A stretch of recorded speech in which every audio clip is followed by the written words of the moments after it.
अस्सलामुअलैकुम my YouTube family, welcome back my channel. कैसे हैं आप सब? आज मैं आपके साथ में शेयर कर रही हूँ बच्चों की हेयर केयर।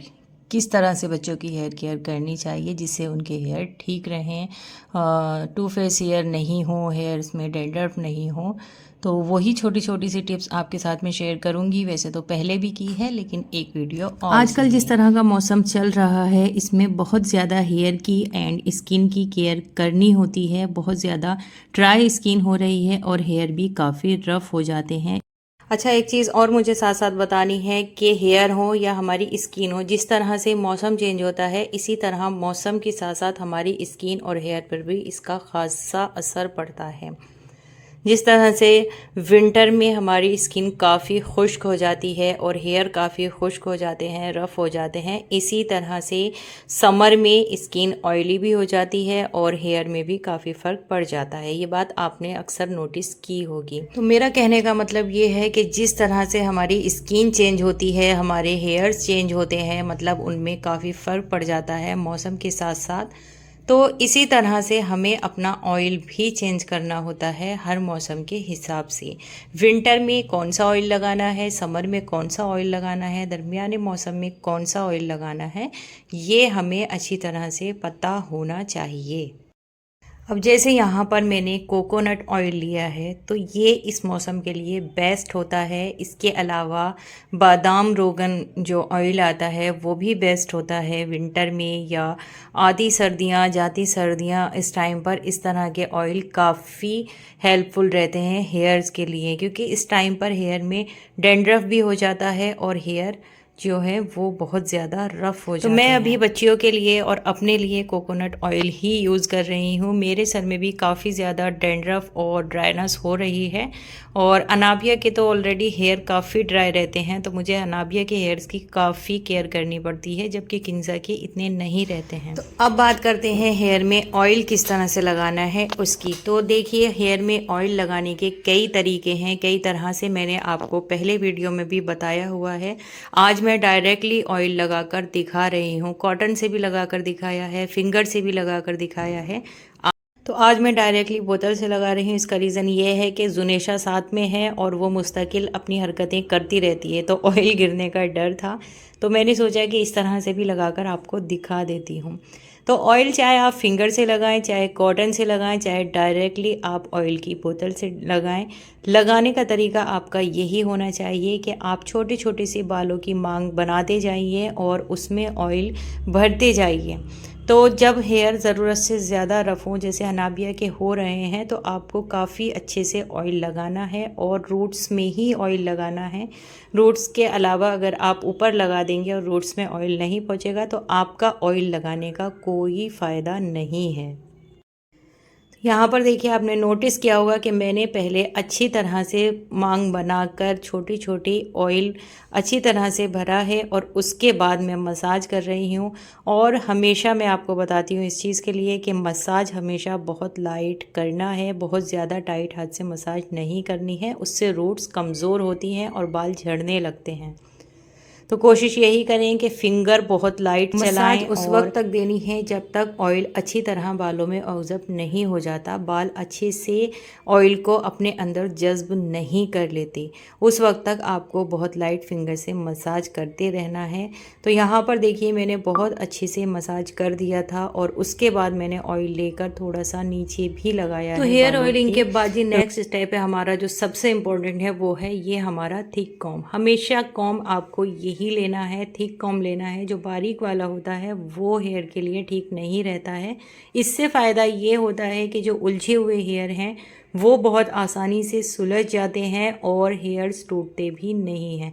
दूसरी चीज़ ये है कि जो ऑयल हम लगाते हैं वो इसके ज़रिए बाहर नहीं आता है, जबकि बारीक वाला जो कॉम्ब अगर हम करते हैं ऑयल लगाने के बाद, तो आप देखना कि ऑयल उसके साथ खिंचकर आ जाता है, कॉम्ब पे काफ़ी ऑयल हो जाता है।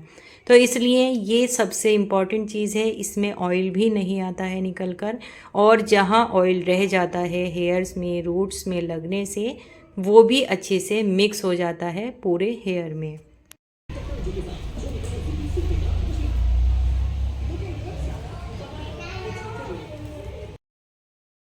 तो ये देखिए सभी हेयर को सुलझाने के बाद मैंने अच्छी तरह से कॉम्ब किया है ताकि जितना भी ऑयल है खूब अच्छे से मिक्स हो जाए।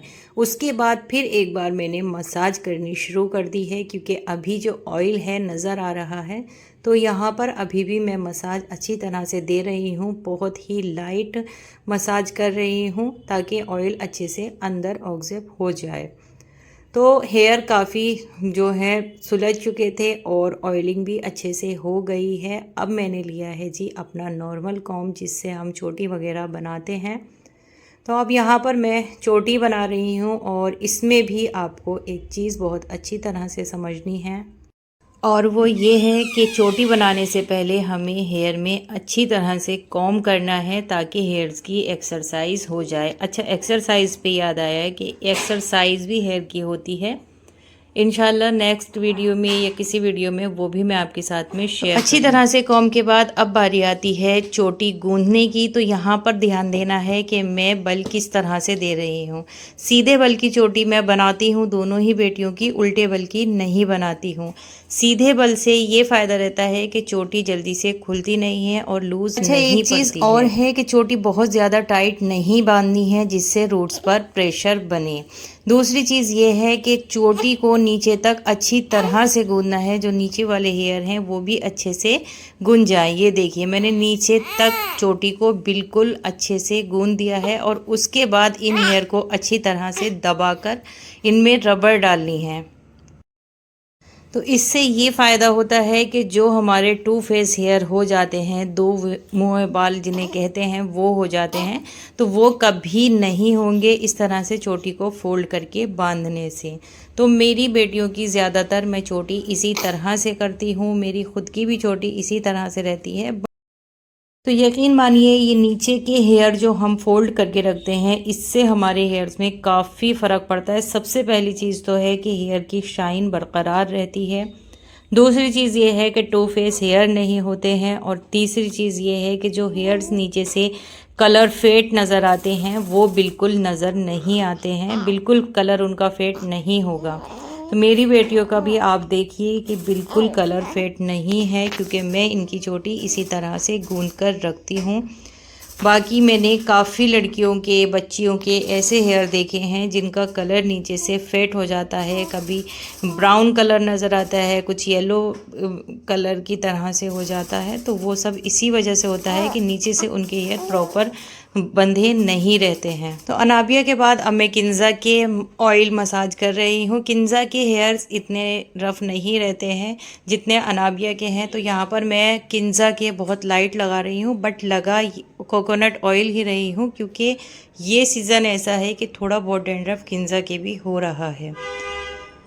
तो बस यहाँ पर देखिए किंजा के भी इसी तरह से मैं बहुत लाइट हाथ से, किंजा के हेयर काफ़ी हल्के हैं तो किंजा के और भी मुझे लाइट हाथ चलाना पड़ता है, बहुत लाइटली मसाज देना होता है। किंजा के भी मैंने अच्छी तरह से ऑयल करके चोटी बनाई है। यहाँ पर देखिए मैं इसके भी सीधे बल वाली ही चोटी बना रही हूँ और अच्छी तरह से नीचे तक मैंने सभी हेयर्स को गूंधा है, बिल्कुल भी छोड़ा नहीं था।